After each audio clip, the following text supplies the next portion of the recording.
I think I'll start this job without coffee! Fix his hair, son, bitch, with this here universal Ford tool. Yeah! And now we're just gonna add a little bit of coffee. There we go. I need more! It's gonna be a standard or metric? Standard or metric? I don't know! I'll never let go, Jack. I'll never let go. Have you lost your mind? Hi, bitch.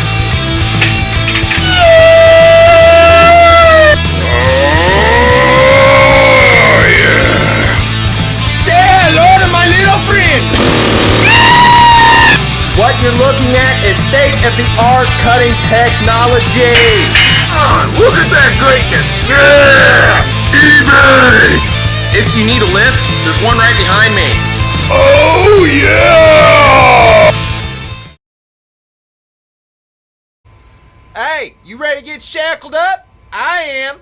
What you're looking at here is a shackle, a hanger and a shackle. There's about a bazillion videos out there, okay? So I don't need to show you because someone else done already made one.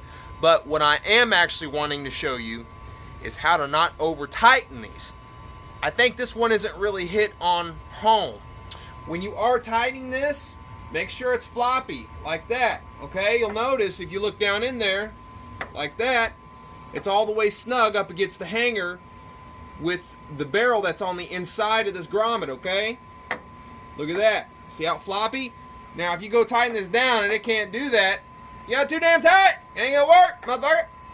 So look, all right?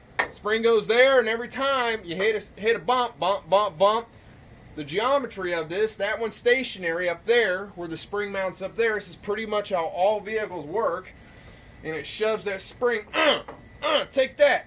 So don't over tighten this, or you'll basically bust your grommet, and well, you can replace it again then.